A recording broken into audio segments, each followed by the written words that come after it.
सोचिए आप एक विमान में बैठे हैं, कोई डर नहीं, कोई अंदेशा नहीं। ज्यादातर लोग या तो सो रहे हैं या मोबाइल में लगे हैं। विमान अपने तय रास्ते पर उड़ रहा है। कुल 140 यात्री सवार हैं। क्रू रूटीन अनाउंसमेंट्स कर चुका है। सब कुछ बिल्कुल नॉर्मल है और यही बात खतरनाक है क्योंकि ज्यादातर डिजास्टर्स ऐसे ही शुरू होते हैं। अब यहाँ एक बात समझना जरूरी है। जब कोई विमान समुद्र के ऊपर उड़ रहा होता है तो उसके पास बैकअप ऑप्शंस बहुत कम होते हैं। अचानक कॉकपिट में एक वार्निंग आती है। ये कोई अलार्म वाली ड्रामेटिक आवाज नहीं होती, बस एक छोटा सा संकेत जिसे पायलट्स अक्सर देखते हैं। पायलट घबराता नहीं क्योंकि ट्रेनिंग यही सिखाती है, पहले सिचुएशन को समझो फिर रिएक्ट करो। लेकिन कुछ मिनटों में दूसरी वार्निंग आती है। अब ये कोइंसिडेंस नहीं रहता। यात्रियों को अभी भी कुछ नहीं पता, बस इतना महसूस होता है कि विमान की आवाज बदल गई है। कुछ लोग खिड़की से नीचे देखते हैं। नीचे सिर्फ समुद्र है, अंतहीन। अब सवाल यह नहीं है कि प्लेन क्रैश होगा या नहीं। सवाल यह है अगर हुआ तो कहां। Pilot emergency check list follow करता है। इंजन पावर गिर रही है, फ्यूल इम्बैलेंस दिख रहा है। यहाँ एक ब्रूटल सच्चाई है, हर इमरजेंसी का हैप्पी एंडिंग नहीं होता। विमान धीरे धीरे ऊंचाई खोने लगता है। कैबिन क्रू पैसेंजर्स को काम रहने को कहते हैं। सीट बेल्ट साइन जल जाता है। कुछ लोग पहली बार सच में डरते हैं, कुछ लोग अब भी डिनाइल में हैं और डिनाइल डिजास्टर का सबसे शांत दुश्मन होता है। पायलट सामने एक छोटा सा आइलैंड देखता है। ओपन सी में डिचिंग से बेहतर है जमीन को टच करने की कोशिश। ये फैसला सेकंड्स में लिया जाता है, लेकिन इसका असर जिंदगी भर रहता है। विमान नीचे आता है। स्पीड कम है लेकिन इनफ नहीं। अगले कुछ सेकंड कोई आवाज सुनाई नहीं देती। फिर एक जोरदार झटका धातु मुड़ती है, सीटें टूटती हैं और सब कुछ अंधेरे में चला जाता है। यहीं पर उड़ान खत्म होती है और कहानी शुरू होती है। टकराव के बाद कुछ सेकंड तक कोई आवाज नहीं आती। ये वो पल होता है जहां दिमाग समझ नहीं पाता कि आदमी जिंदा है या नहीं। फिर दर्द महसूस होता है, कहीं चीख, कहीं करा, लेकिन ये आवाजें बहुत जल्दी खत्म हो जाती है। जब धुआं छटता है तो साफ हो जाता है। विमान 2 हिस्सों में टूट चुका है। 140 लोग थे, लेकिन अब आवाजें गिनने लायक है। यहाँ एक अनकंफर्टेबल सच्चाई सामने आती है। प्लेन क्रश के बाद ज्यादातर लोग इम्पैक्ट से नहीं मरते, वे बाद में मरते हैं, आग, पानी या पैनिक से। जो लोग होश में हैं, वे इंस्टिंक्ट में काम करते हैं। कोई किसी को खींच रहा है, कोई बाहर भाग रहा है। एक आदमी जोर से चिल्लाता है, सब बाहर निकलो। ये सही सलाह है, लेकिन गलत तरीके से दी गई क्योंकि हर बाहर निकलने वाला रास्ता सुरक्षित नहीं होता। एक पंख टूटकर जमीन में धंसा हुआ है, वहीं से कुछ लोग बाहर निकलते हैं। रेत और पानी मिला हुआ है, मतलब यह जगह हाई टाइड में डूब सकती है। अब पहली गलती यही होती है। कुछ लोग अपना सामान उठाने लगते हैं, बैग, फोन, दस्तावेज। सर्वाइवल में ये यूजलेस होते हैं, लेकिन दिमाग उस वक्त लॉस को एक्सेप्ट नहीं करता। पहले 5 मिनट में 8 आदमी और एक लड़की इकट्ठा हो पाते हैं। बाकी या तो अंदर फंसे हैं या जिंदगी वही खत्म हो चुकी है। अब सवाल यह नहीं है कि कौन बचा, सवाल यह है अब क्या। कोई कहता है मदद आएगी, कोई कहता है तैर कर जाना चाहिए, कोई बस चुप है। यहाँ सर्वाइवल का पहला रूल लागू होता है, पहले शोर बंद करो। एक आदमी उम्र लगभग 40 के आसपास धीरे लेकिन साफ आवाज में बोलता है। वो खुद को लीडर नहीं कहता, बस एक बात कहता है, जो भी हो हम पहले काउंट करेंगे और फिर तय करेंगे।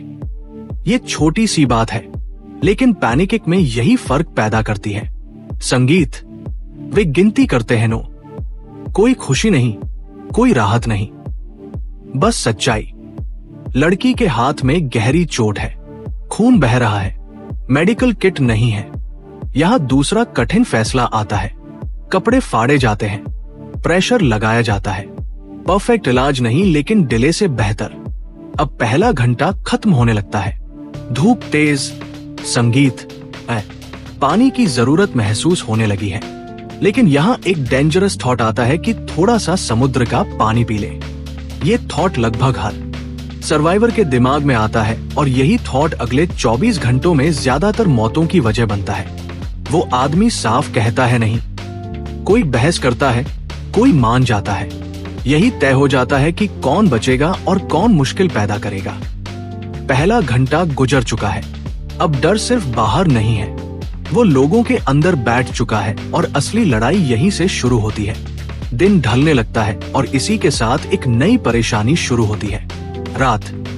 यहाँ एक बात समझना जरूरी है, सर्वाइवल की ज्यादातर कहानियां दिन में नहीं रात में टूटती हैं, क्योंकि रात में डर दिखता नहीं है, बस महसूस होता है। सूरज नीचे जाता है, तापमान गिरने लगता है। जो लोग दिन में चुप थे अब बोलने लगते हैं। कोई कहता है रात यही रुकना खतरनाक है, कोई कहता है अगर हम अलग अलग हो गए तो कोई नहीं बचेगा। यहाँ दूसरा बड़ा रूल सामने आता है, ग्रुप को रात में मत तोड़ो। लेकिन पैनिक एक लॉजिक नहीं मानता। 2 आदमी जोर देते हैं कि वे आइलैंड के अंदर की तरफ जाएंगे। उनका मानना है कि ऊंचाई पर रात ज्यादा सुरक्षित होगी। ये आइडिया पूरी तरह गलत नहीं है, लेकिन टाइमिंग गलत है। अंधेरे में चलना चोट को इनवाइट करना होता है। आखिरकार फैसला होता है, कोई दूर नहीं जाएगा, सब क्रैश साइट के पास ही रुकेंगे। अब अगली समस्या आती है आग। आग सिर्फ गर्मी के लिए नहीं होती, आग दिमाग को भी शांत रखती है। लेकिन उनके पास माचिस नहीं है, लाइटर भी नहीं। यहाँ एक आदमी याद करता है कि प्लेन के मलबे में कुछ इलेक्ट्रिकल वायर्स है। अब ये रिस्की है, लेकिन रिस्क और रिवॉर्ड का बैलेंस यही डिसाइड होता है।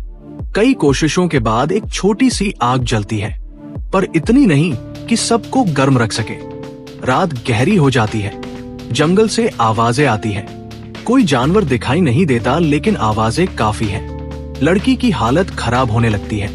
दर्द और डर मिलकर शरीर को तोड़ते हैं। यहाँ एक अनकंफर्टेबल सच सामने आता है, सर्वाइवल में एक क्वालिटी नहीं होती। जिसे ज्यादा जरूरत है वही ज्यादा रिसोर्सेज लेता है। कुछ लोग इससे खुश नहीं हैं। बहस शुरू होती है, धीमी फिर तेज। एक आदमी बोल पड़ता है, हम सब एक जैसे हैं, किसी को स्पेशल ट्रीटमेंट क्यों? यह वह लाइन है जो हर ग्रुप सर्वाइवल को तोड़ देती है। 40 साल वाला आदमी फिर बीच में आता है। इस बार आवाज सख्त है, अगर आज हमने उसे नहीं संभाला तो कल हम सब कमजोर होंगे। बहस रुक जाती है, मन नहीं मानता लेकिन दिमाग समझ जाता है। रात लंबी लगती है, कोई सोता नहीं। कुछ लोग झपकी लेते हैं, हर छोटी आवाज पर सब चौकन्ने हो जाते हैं। सुबह का इंतजार 1 घंटे जैसा नहीं लगता, पूरी जिंदगी जैसा लगता है। और जब पहली रोशनी दिखती है तो एक बात साफ हो जाती है, सब जिंदा है लेकिन सब एक जैसे नहीं बचे हैं। कुछ मजबूत हो गए हैं, कुछ अंदर से टूट चुके हैं। और सर्वाइवल की असली परीक्षा अब शुरू होने वाली है।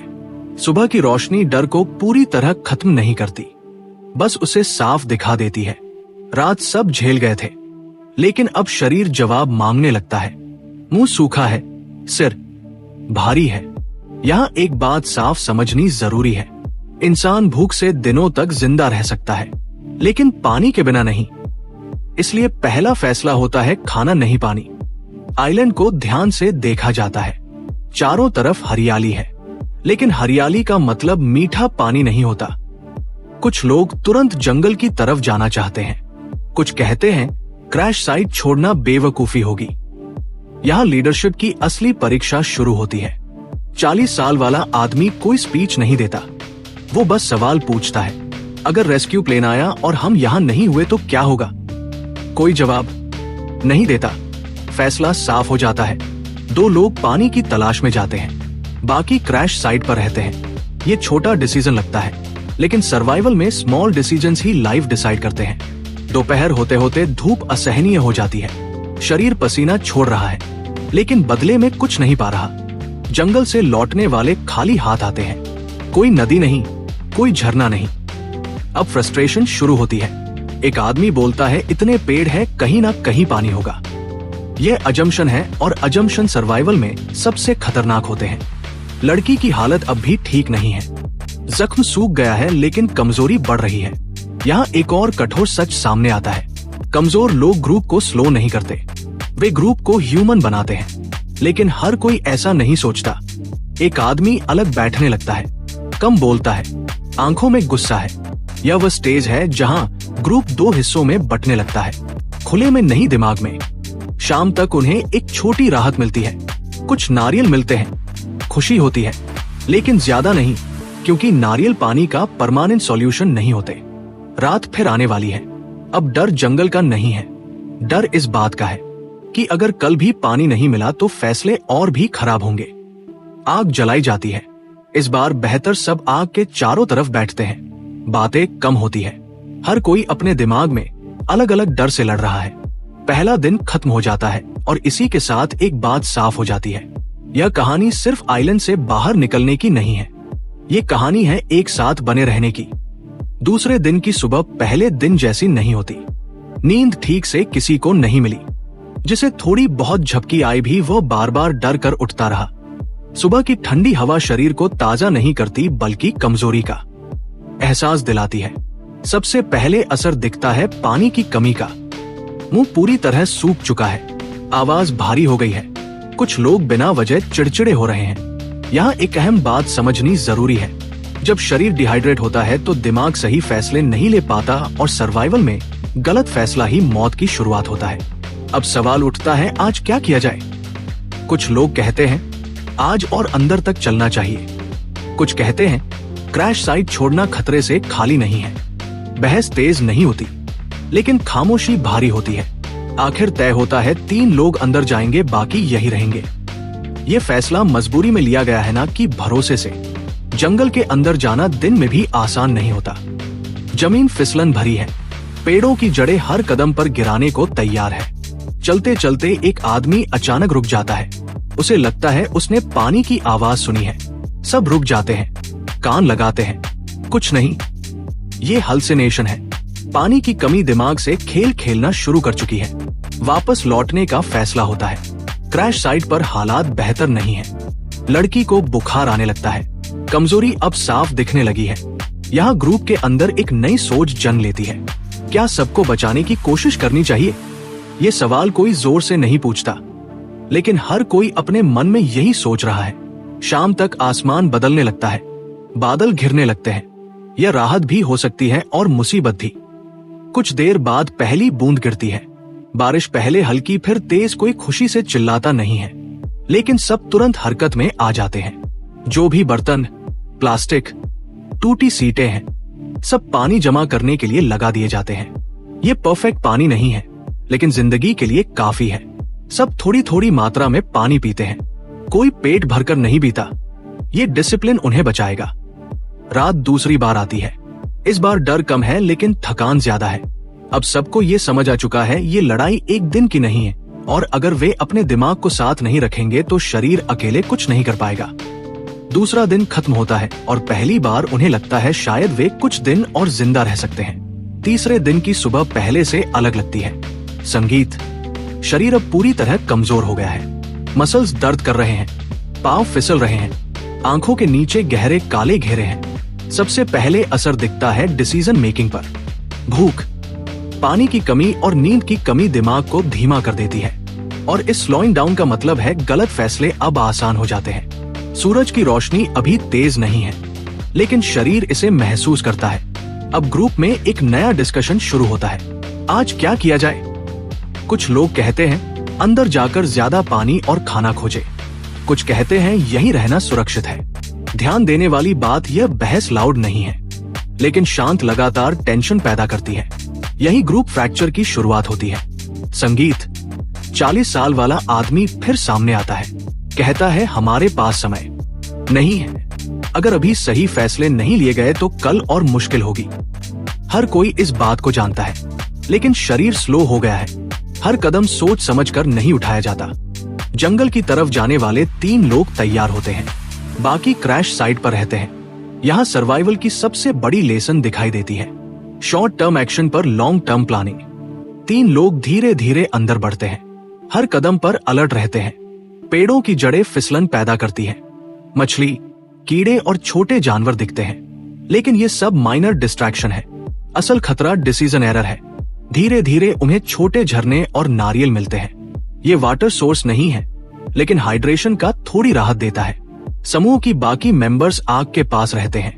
रात को आग बड़ी होती है, कोई डीप स्लिप नहीं लेता, हर आवाज पर चौकसी है। ये रात सबसे लंबी महसूस होती है। एक और कठिन सच सामने आता है, कोई परफेक्ट नहीं बच सकता।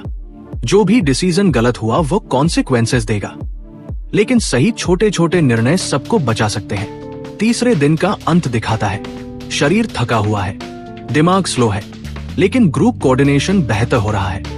स्मॉल विक्ट्रीज, थोड़ा पानी, नारियल, आग, और यही चीज उनके अगले दिनों की सर्वाइवल की नींव बनती है।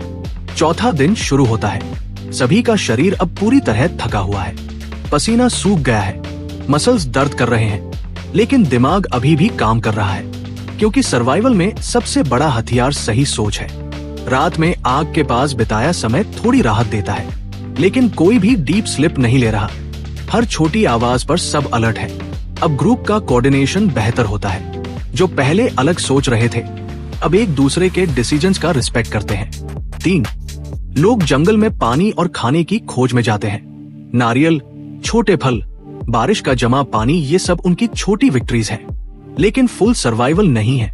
दिन में एक्सट्रीम हीट आती है, सूरज का ग्लेयर आंखों को झुलसा रहा है, लेकिन वे पानी पीकर शेड में रहकर अपनी एनर्जी बचाते हैं। अब साइकोलॉजिकल बैटल शुरू होती है। भूख और थकान के कारण हेलुसिनेशंस आते हैं। कुछ लोग आवाजें सुनते हैं, कुछ लोग शैडोज को मूवमेंट समझ बैठते हैं। 40 साल वाला आदमी लगातार चेक करता है, कौन वीक है, कौन स्थिर है। हर डिसीजन काम, लॉजिकल और प्रैक्टिकल है। चौथे दिन के शाम तक उन्हें पता चलता है कि आइलैंड के पश्चिमी हिस्से में कुछ ऊंचाई है जहां से सिग्नल्स और स्मोक दिख सकता है। अब अगला फैसला आता है सिग्नल अटेम्प्ट। पुराने प्लेन के मेटल पीसेस इस्तेमाल किए जाते हैं। आग बड़ी की जाती है, धुआं इंटेंशनल और विजिबल बनाया जाता है।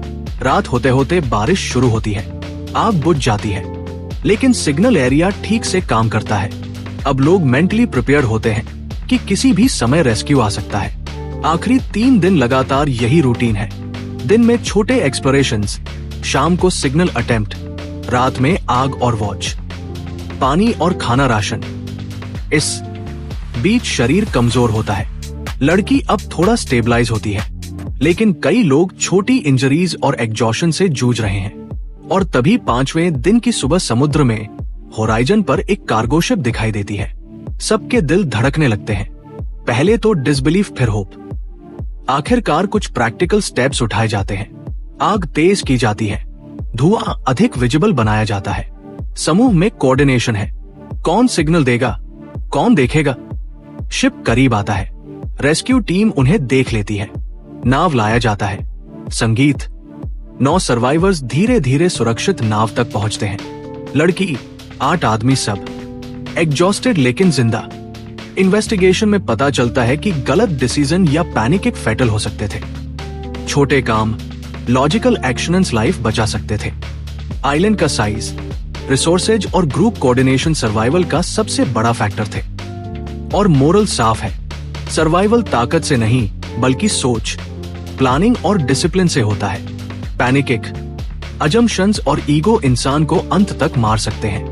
ये कहानी ना केवल प्लेन क्रैश और आइलैंड सर्वाइवल की है, बल्कि ह्यूमन माइंड और decision making under extreme pressure की भी है। दोस्तों, अगर आपको ये कहानी पसंद आई हो तो प्लीज इसे लाइक और शेयर करना मत भूलिए।